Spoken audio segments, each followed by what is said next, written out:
کیا قرآن سارے مہینے میں نازل فرمایا گیا ہے؟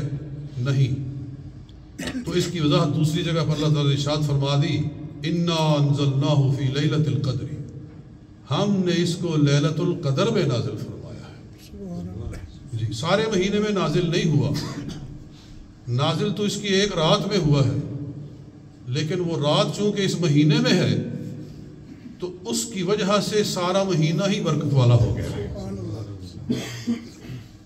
بلکہ بعض علماء نے یہ بھی لکھا ہے کہ پہلی کتابیں بھی اللہ تعالیٰ نے رمضان میں ہی نازل فرمائی تھی، تورات اور انجیل اور زبور کو بھی اسی مہینے میں نازل فرمایا گیا تھا۔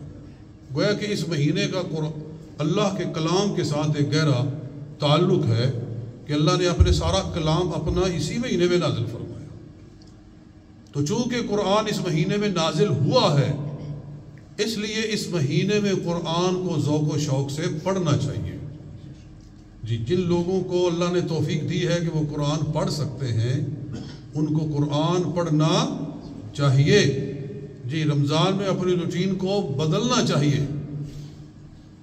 ہمارے اکثر نوجوان موبائل میں ہر وقت گھسے رہتے ہیں، جی صبح و شام بس موبائل، واٹس ایپ نہیں چھوڑ رہا، جی یوٹیوب نہیں چھوڑ رہا، اور فیس بک نہیں چھوڑ رہا۔ تو اللہ تعالیٰ نے ایک فیس بک بھی بنائی ہے۔ واہ واہ۔ جی یہ جو قرآن پاک ہے یہ فیس بک ہے۔ ذرا اس مہینے میں فیس بک سے تھوڑا سا اپنا فیس ہٹاؤ اور اس کو فیس بک کی طرف کرو، سبحان اللہ، قرآن کی طرف کرو، قرآن پڑھو، جتنا پڑھ سکتے ہو پڑھو۔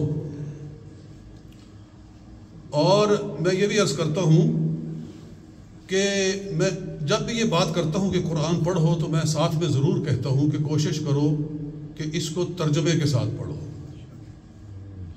جی اگر آپ نے آدھا سپارہ پڑھنا ہے تو آپ کے پاس گھنٹہ ہے، آپ کے پاس آدھا گھنٹہ ہے، تو اس آدھے گھنٹے کو اس طرح سے استعمال کرو کہ تھوڑا پڑھ لو لیکن سمجھ کے پڑھو۔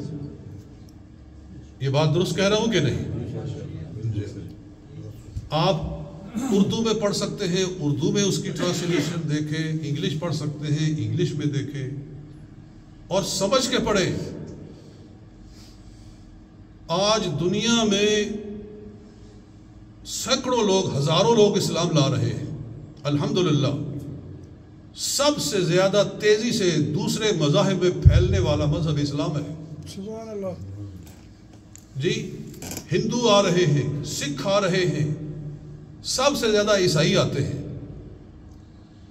دوسری قوموں میں سے اسلام لانے کے اندر داخل ہونے میں سب سے زیادہ عیسائی، کرسچنز۔ یہ کوئی ایک اس کے اندر بھی کوئی حکمت ہے، اور قرآن پاک میں فرمایا بھی گیا ہے وَلَتَجِدَنَّ أَقْرَبَهُمْ مَوَدَّةً لِلَّذِينَ آمَنُوا الَّذِينَ قَالُوا إِنَّا نَصَارَى، وہ جو اپنے آپ کو نصارہ کہتے ہیں تم ان کو سب سے زیادہ محبت میں قریب پاؤ گے۔ تو اس لیے یہ زیادہ دین قبول کرتے ہیں، اور اکثریت ان کی جو دین میں داخل ہوتے ہیں وہ قرآن پڑھ کر داخل ہوتے ہیں۔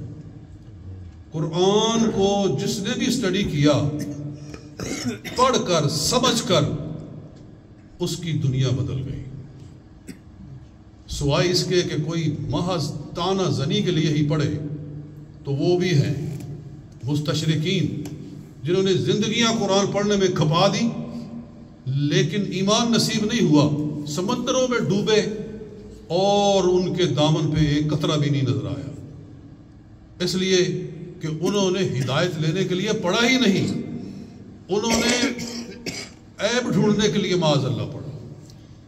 تو نیت کا بڑا دخل ہوتا ہے۔ تو میں بہرحال کہہ رہا تھا کہ اگر کفار پڑھتے ہیں ترجمے کے ساتھ تو ان کا دل بدلتا ہے، تو مومن تو پہلے ہی ماننے والا ہے، اگر وہ ترجمے کے ساتھ پڑھے گا تو اس کا کیا اثر ہوگا۔ اور ترجمے سے قرآن پڑھا جائے تو ایسے لگتا ہے کہ اللہ بندے سے باتیں کر رہا ہے، رب بندے سے باتیں کر رہا ہے، یا ایھا الانسان، اے انسان، ایسے لگتا ہے کہ جیسے میرا رب مجھے بلا رہا ہے، اے انسان۔ یا ایھا الناس، اے لوگو، یا ایھا الذین آمنو، اے ایمان والو۔ بہرحال دوستو، رمضان شریف میں قرآن زیادہ سے زیادہ پڑھنا چاہیے، اللہ تعالیٰ توفیق عطا فرمائے۔ آمین آمین۔ رمضان شریف میں کہتے ہیں کہ نیکی کا ریٹ چڑھ گیا ہے، یہ میں نے کئی دفعہ بات کی ہے کہ رمضان شریف